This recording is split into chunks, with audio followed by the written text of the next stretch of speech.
नमस्कार, आपका बहुत बहुत स्वागत है आपके अपने करंट हेवन यूट्यूब चैनल पर। ऐसे अभ्यर्थी जो स्क्रूटनी के फॉर्म डालते हैं यह सोच कर डालते हैं कि सर हो सकता है बाय द वे एग्जामिनर से मिस्टेक हुआ हो कि 1-2 नंबर बढ़ जाए, है ना। और ऐसे में आप लोग गलत लोगों के हाथ में भी फंस जाते हैं, कभी पैसे भी दे देते हैं, तो आपके साथ नाइंसाफ़ी होती है ना, बहुत ज़्यादा। एक तो सरकार मतलब एक तो आयोग नाइंसाफ़ी करती है आपसे 100 रुपये लेकर और फॉर्म भरवा के, और आपको एक जो आपको चाहत होती है 1 नंबर बढ़ जाए, 11 नंबर है 2 नंबर बढ़ जाए, तो नहीं बढ़ता है क्योंकि इसमें मैक्सिमम बच्चे फेल होते हैं। मतलब मैक्सिमम बच्चों का नो चेंज लिख के आता है ना। फेल क्या फेल, तो आप पहले से ही थे उस सब्जेक्ट में। और रही बात, अगर आपको यह लगता है कि नंबर क्या कम हो सकता है, तो नंबर कम नहीं होगा, आपका उतना ही नंबर रहेगा अगर नो चेंज लिख के आएगा। तो अगर मान लीजिए कम भी होता है, काफ़ी रीचेकिंग होती है तो कम भी होता है, तो आपको अगर नंबर कम नहीं किया जाएगा, जितना पहले से दिया गया था उतना ही दिया जाएगा। बढ़ेगा तभी बढ़ाया जाएगा। और ऐसी बात भी नहीं है कि नंबर नहीं बढ़ते, नंबर बढ़ते हैं, मैक्सिमम बच्चों का नंबर बढ़ता है, लेकिन उनके अंदर कॉन्फिडेंस होता है जो उनकी वजह से बढ़ता है ना। तो अगर आप कॉन्फिडेंस हो कि मेरा 1 नंबर से रुका हुआ है, 2 नंबर से रुका हुआ है, तो मैंने अच्छा किया है, नंबर बढ़ सकता है तो बढ़ेगा। मैं बात करने वाला हूँ यहाँ पे कि आपकी कॉपी कैसे चेक होती है, प्रोसेस क्या है, कब तक रिजल्ट आएगा। ठीक है, आप लोग अंत तक बने रहिएगा। देखिए बच्चों, एक चीज़ दिमाग में हमें लेके चलना है कि आपका मान लीजिए 1 मंथ तक पूरा का पूरा यह प्रोसेस चलता है फॉर्म का। मैं मान लेता हूँ कि आज मतलब अभी कितने दिन हुए, 24-25 को कितने दिन हुए, बहुत ज़्यादा दिन नहीं हुए, है ना। और हमेशा याद रखना बच्चों, क्योंकि 10-12 दिन कितने दिन हुए भाई, अब आज कितना है, आज 18 तारीख है, 18 नहीं 19-18 जो भी है देख लीजिए एक बार। तो आज जो डेट है, इस डेट से करीब करीब 20-25 दिन पहले एग्जामिनेशन मतलब जो आपका यह फॉर्म भरा जा रहा था स्क्रूटनी का, उसका डेट क्लोज हुआ है। अब आपको पता है कि 20-25 दिन हो चुके हैं एग्जाम, मतलब एक तरह से फॉर्म का डेट क्लोज हुए।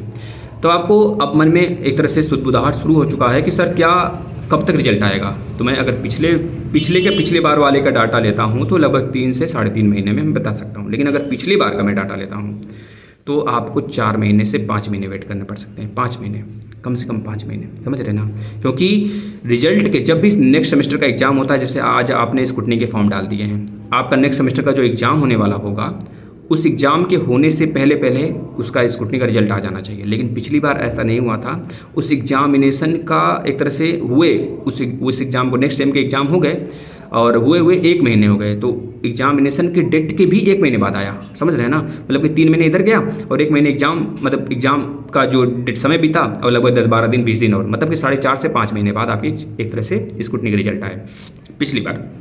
अब इस बार इसी वजह से पीएनपी का कोई भी एक तरह से जो डेट होता है वह सटीक नहीं होता है कि एग्ज़ाम कब लेंगे, एग्जामिनेशन फॉर्म कब आएगा, समझ रहे हैं ना, एग्ज़ाम का डेट कब क्लोज होगा, स्क्रूटनी का रिजल्ट कब आएगा, फाइनल फ्रेश बच्चों का रिजल्ट कब आएगा, यह सब कभी भी फिक्स नहीं होता है। लेकिन ऐसा नहीं होना चाहिए। अगर एक आयोग है तो आयोग एक तरह से सरकार द्वारा संचालित है, तो उसको भी एक तरह से नियम कानून से बांधना चाहिए, तभी जाके बच्चे नियम कानून से बचते हैं। अन्यथा कंडीशन में वो कभी न कभी भ्रष्ट एक तरह से काउंट किया जाएगा, समझ रहे ना।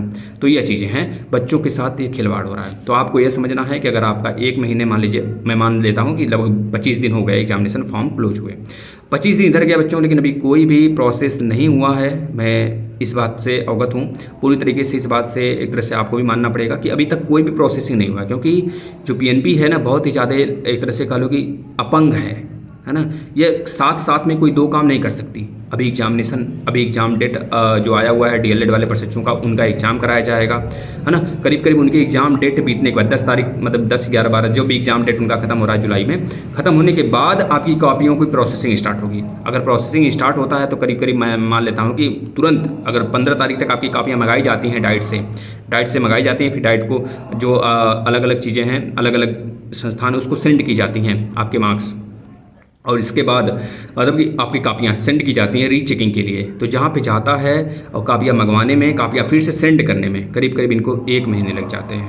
इतना याद रखना बच्चों। अब इस चीज़ को कापियाँ मंगवा कर भेजने के लिए, वह जब कापियाँ मंगवाने की डेट एक मतलब जब कापियाँ मंगवाते हैं तो उसके लिए एक डेट देते हैं, वह ऑफिशियल आता है नोटिस से कि आपकी कापियाँ मंगवा ली गई हैं, अब आपकी कापियों का प्रोसेसिंग शुरू हुआ है, फला डेट के बाद आपके रिजल्ट आ जाएंगे। या फिर फला डेट के बाद आपकी कॉपी पूरी कंप्लीट चेक हो जाएगी। तो इस तरह की एक डेट आती है। तो आपको बिल्कुल भी कन्फ्यूजन नहीं रखना है कि हमारा एक तरह से सर इसके लिए कोई एक तरह से ऑफिशियल नोटिस क्यों नहीं आ रहा है। नोटिस आएगा बच्चों, इसमें अगर हम लोग कुछ नहीं बोलते हैं तो इस वजह से नहीं बोलते हैं क्योंकि नोटिस नहीं होता हमारे पास। यह वीडियो सिर्फ इस वजह से बनाया गया है कि बहुत सारे अभ्यर्थी परेशान हो रहे हैं इस बात से, उनको एक तरह संतुष्टि देने के लिए वीडियो में बना रहा हूँ। इसमें कोई भी दो राय नहीं हमारा कि मैं आपके दिल को आहत करूँ, आपको डिमोटिवेट करूँ कि इतने लंबे समय